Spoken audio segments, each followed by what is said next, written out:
Welcome back to After Earnings. I'm your host, Anne Berry, and today we spoke to Adam Rymer, Chief Financial Officer of Chipotle. With its share price up 70% over the past 2 years, Chipotle is the third biggest restaurant group in the US by market cap. At nearly $80 billion, it ranks just behind global giants McDonald's and Starbucks. Chipotle recently posted 2024 results of total revenue up 14.6% to $11.3 billion and operating margins up just over 1 percentage point, although investors were expecting a stronger 2025 outlook than the, quote, full-year comparable restaurant sales growth in the low to mid-single-digit range stated by the company. We dug into how robotics are changing Chipotle kitchens, the outlook for global growth, the benefits of owning not franchising locations, and investing in food startups. Plus, when is peak burrito season and why? Let's get into it. So Adam, thank you very much for joining. Before we dig into earnings, which we will do, let's hit on some recent news that I found surprising and actually quite fascinating about Chipotle, and that's your investment in plant-based protein. Talk to us a little bit about Chipotle's Cultivate Next Fund. I don't think many listeners will have heard about it. Yeah, absolutely. So we have a Cultivate Next Fund that has got about $100 million that we're looking to deploy in very like-minded businesses that in some form or fashion can help the Chipotle brand as well as our purpose of cultivating a better world. And so we've made investments that we believe could create efficiencies in our restaurants that will help us kind of further the Cultivate a Better World brand when it comes to our food, when it comes to our suppliers, and the overall restaurant industry. So, Plantable is a vertically integrated biology company unlocking duckweed for plant-based protein. We've also got CH4 Global, an example of a seaweed to reduce methane emissions. Have you seen any Cultivate investments actually make their way into dishes served in Chipotle stores yet? Not yet. The closest thing that we've come to is some investments we've made would be things like Tractor Beverages, which I believe happened before the Cultivate Fund. But that was a like-minded beverage program that really introduced kind of our idea of having real whole ingredients in our food to have a beverage platform that followed that same ethos. Let's talk about a different kind of area of innovation, Adam, and I think it's one that really took off during COVID, which was your drive-through format and your Chipotlanes. Talk to us about how those new openings are going. How many have you got open right now? Absolutely. We just, I think, broke the 1,000 mark not too long ago. So it's amazing. Out of our 37 or so hundred restaurants, about 1,000 of them are Chipotlanes. What's amazing about this format is we feel like it is kind of that next revolution of a drive-through. And by that, we mean that you have to place your order beforehand on the mobile app. So you've already selected what you would like and you've already paid for it. So it's a very efficient process to actually go up to the pickup window, pick up your order, and then move about. And so it's a very short amount of time that it actually takes. And these formats have really done a tremendous job, not only driving our digital business, but also they open at higher volumes and they also return much higher returns as well because they rely less on the delivery business and push more of that business to that mobile order ahead and pickup. So we've been really happy with not only the format, but also the customer response to these formats, leading to a much higher volume and a much better experience, a much more convenient experience for our customers. And what's the profitability margin difference, Adam, between those restaurants that have Chipotlanes and those that don't? Yeah, we haven't quantified that, but it is slightly higher sales, slightly higher margins, and therefore overall better returns. And so we've definitely been happy with that portfolio. And just talking about the numbers too and how innovation actually drives margin uplift with a little bit of specificity, let's talk about some of the automation that's been happening in Chipotle's kitchens. Talk to us about some of the produce slicers, the scoopers. Talk to us about what the automated kitchen looks like in your locations. Yeah, so on the earnings call, we talked about some back of house initiatives in particular, the produce slicer, like you mentioned, the dual-sided plancha, as well as a dual vat fryer for frying chips, as well as a three-pan rice cooker. And so these items are really going to help us revolutionize the back of house in many, many different ways. One, it's going to create a much better crew experience. Crew are the employees in the back of house doing prep every single morning. In an average restaurant, for example, we have to dice about 20, 30, 40 pounds of onions on a daily basis in each of our restaurants. And you can imagine with training around proper knife usage, getting the cut sizes to the right sizes on onions as well as jalapenos can create a variation in our flavor profile depending on those cut sizes. So the idea of being able to use something like the produce slicer to automate that task as well as create a more consistent flavor profile, it's really a win-win for our crew as well as our guests. And so that's one example. And then there's countless examples with the dual vat fryer and the dual side plancha that kind of follow that similar pattern, which we believe it can make the experience for our crew member much better. It can allow for us to get our tasks done in the morning more on time so that we can be fully deployed and serve our guests during our most peak hours, which is right around lunchtime and right around dinner time. So we're really excited about the ability to utilize this technology to improve the crew experience, to improve our culinary, but also drive an efficiency in our back of house labor. And what does that translate into numbers wise? You're the CFO. I'm sure you look at return on investment analyses for CapEx like this. When you're seeing this automation happen, what does that mean in terms of productivity and actually specific numbers for margin uplift? Yeah, so we believe we can drive really great returns in our new restaurant openings. Those returns are on par with our overall unit economic model of our new stores and what they return. And from what we've shown in the past, that's in that 50-60% range from a year one, year two cash on cash return. And so these devices are right in line with that. What we're still going through, what we call the stage gate process to ensure that we get the right benefits from these, is when we actually go into our existing restaurants and retrofit them to hold these new devices. There's a little bit of more of a cost associated with that. So we want to ensure that the benefits we're going to get that I detailed just a second ago are truly going to be there in those, as well as what other benefits could happen. Because right now we're focused on the labor efficiency, but we believe there could actually be a top line benefit as well as a potential lower turnover, higher retention from the crew benefit as well. And so we're keeping a close eye on those, but I'm hoping that pretty soon here that we'll be rolling them out to more and more existing restaurants and to be able to get on a retrofit program in the future. Let's talk about some of the things that you've been doing to get revenue uplift, Adam. One of those is focusing on your portion sizes. That's something that caught the headlines a lot. Talk to us about what's been going on with your portion sizes over the last 12 months. Yeah, so about a year ago, I guess it was about 9 months ago at this point, there was some attention around, okay, are there certain locations within Chipotle that Yeah. might not be giving the ample portion sizes? Shrinkflation, right? Shrinkflation. Yeah, exactly. And so the way that we looked at it internally is Chipotle has always been known from a value standpoint, both from a whole ingredients, but also a ample amount of food. And it's funny, a lot of the people that I've worked with, I always ask them the question, where did you learn about Chipotle? Like, how did you discover the brand? And it was usually at a young age, in high school or in college. And it had to do with the amount of food you get for the money. And so it's something that we've always leaned into over time. And so when we got some comments on social media and a couple other areas that there might be some outlier restaurants that weren't quite giving these full portions, we really did a deep dive internally to understand this trend and found in maybe 5 or 10% of our restaurants there were some opportunities to increase the amount of portions that we were given. So we made a huge investment internally to get these outlier locations more in line with where they should be. And as a result, this investment is detailed on the last few earnings calls, about 50 or 60 basis points of additional cost to our cost of sales, and something that we're going to look to offset not through price, but through efficiencies that we can drive in the back of house with some of these things that you've talked about in terms of equipment and things like that, as well as some supplier diversity and different things like that, some supplier diversification. So we're really leaning in heavily and trying to offset that expense, but we believe for the value proposition that Chipotle offers, it's definitely the right thing to do for our guests. How does mobile ordering tie into some of the revenue uplift you've seen? I'm curious, what percentage of orders now are placed on the app?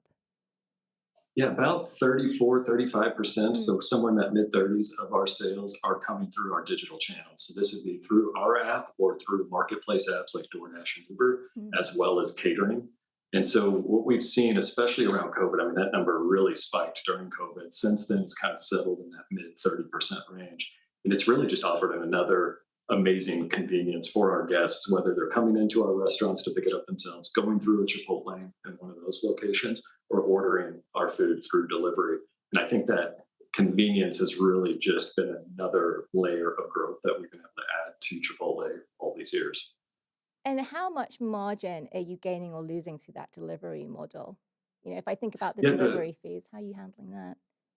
Yeah, so we really manage the business so that we're getting a similar margin on a delivery order than we are an in-store order or an order ahead order. So we price everything appropriately so that the channel and the expenses of that channel really are reflected in the price point of that channel. So we've done a good job of balancing that because we don't want to, prefer one side of the business more so than another. or run the cost of one channel into another. And it's similar ethos as to why steak, for example, is priced at a higher price point than chicken. So we use that same type of format within our digital channels.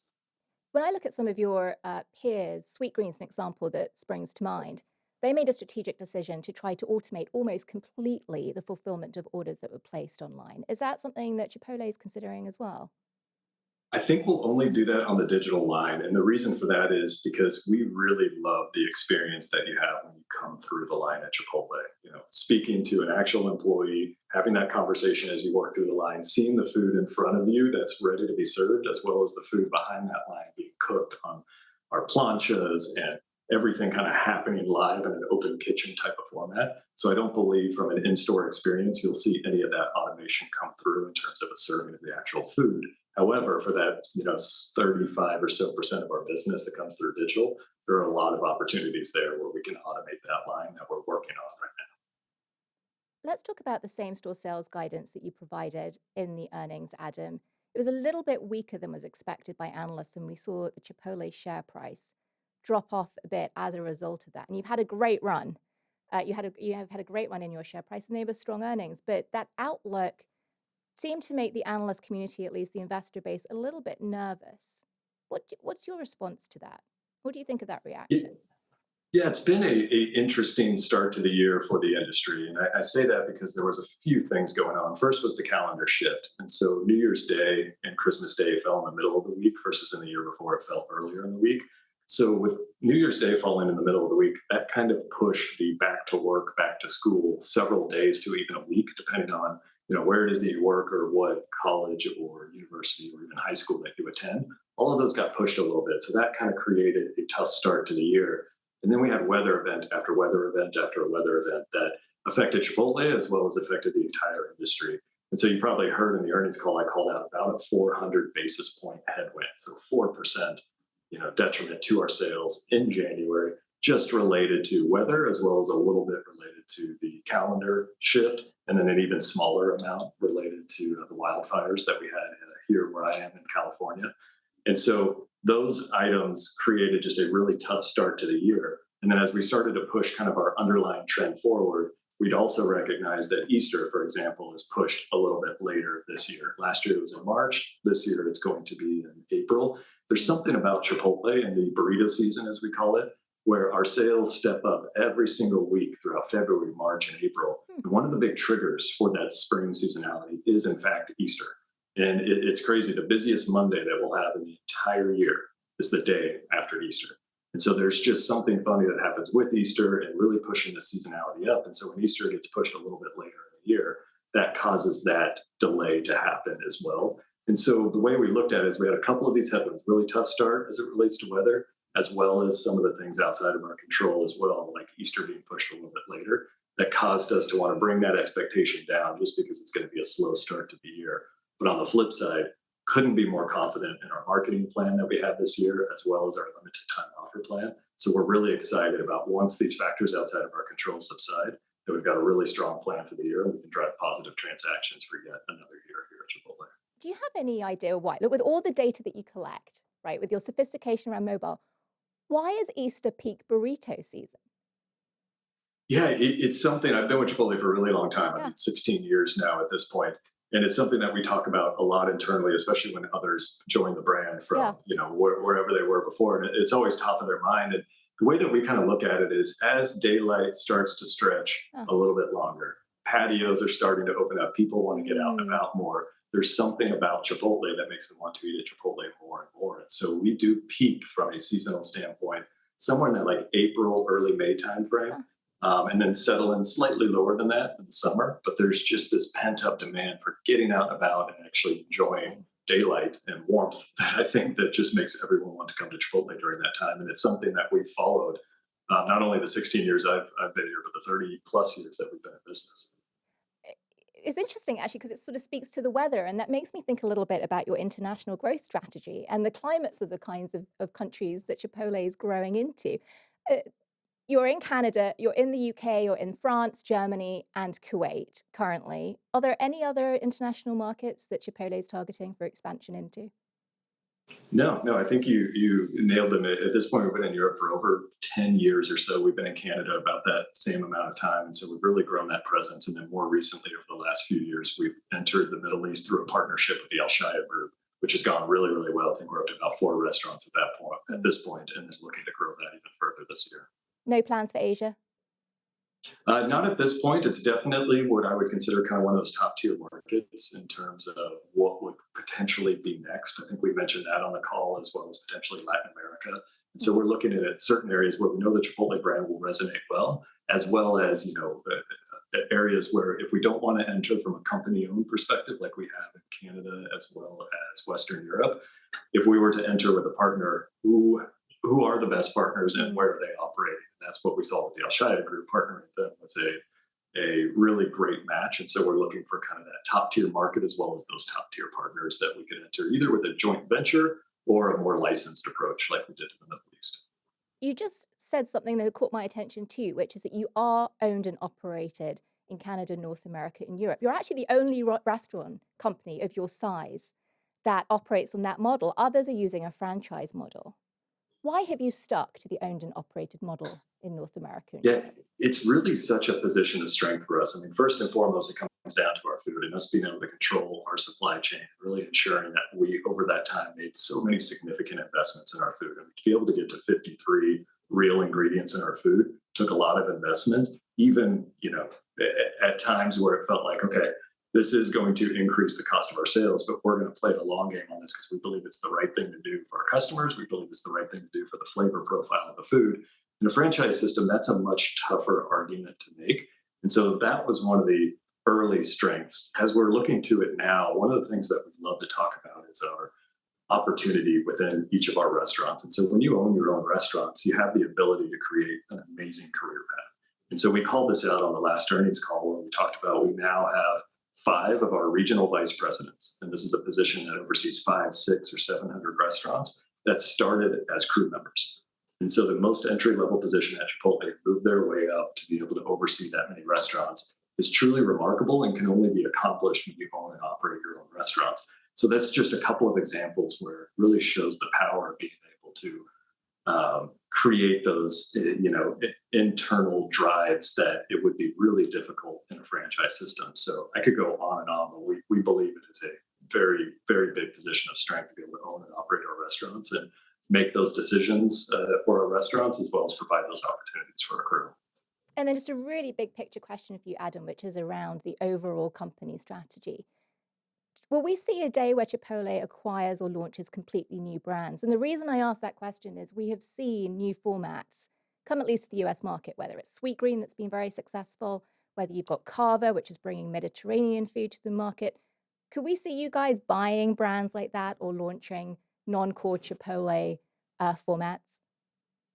It's possible, but it is not the primary focus. I mean, right now we've got about 3,700 restaurants. Just in North America, we believe we can get to over 7,000 restaurants. And so we're only about halfway to our runway in terms of North America. And then when you look at Europe and elsewhere, we're just getting started because we have dozens of restaurants and we could potentially have thousands. So we have a ton of runway ahead of us. But with that said, it is possible. We always keep an eye on what is out there in the market. You may have read we recently invested in a concept called Brassica out of Ohio. Really interesting take on Mediterranean, really delicious. I've been there a couple of times because we have an office in Columbus, Ohio, where they're based. And so we took a minority investment. We're really excited to see where they take their concept from here because I believe they only have 6 restaurants or so. So I won't rule it out, but our 100% main focus right now is to continue to grow the Chipotle brand. We're going to wrap with 3 rapid fire questions for you, Adam. So tell me if you're ready. Sure. Question number 1, avocado tariffs, are they really going to happen at the end of the day, yes or no? I'm going to say no. Is that a no or a hope no? Let's go for the second one. Which company that is not Chipotle do you most admire? I have to go with Apple. Okay, why? Just the more I think about it, the more integrated my life, my kids' life, at work, all of these devices, how they work together and how much I rely on them is truly amazing. But they create products that are just so intuitive, so simple, And so, you have to respect, what they've created in that form. So, yeah, it's just such an amazing company. And final question, if you had to eat one Chipotle dish for the rest of your life, what would it be? That's an easy question, and not a lot of people get it, but carnitas. It's one of our lower protein mix, but it is delicious. So if you haven't tried carnitas, take it from me. You have to try carnitas. It has absolutely been my favorite, my go-to all these years. There we go. I know what I'm having for dinner tonight. Adam Rymer, Chief Financial Officer of Chipotle, thank you so much for joining. Come back. We want to hear how these new innovations are going, and particularly seeing that automated kitchen. We'll have to come and roam around one of your locations. Sounds great. Thanks for having me. I'm Anne Berry. Thanks for tuning in to After Earnings, the show that brings you up close and personal with the executives behind the world's most interesting publicly traded companies. If you learned something today, don't forget to like, subscribe, and share with your friends. Upcoming episodes will feature CEOs and CFOs from Visa, AT&T, and many more. Come back and we'll see you soon.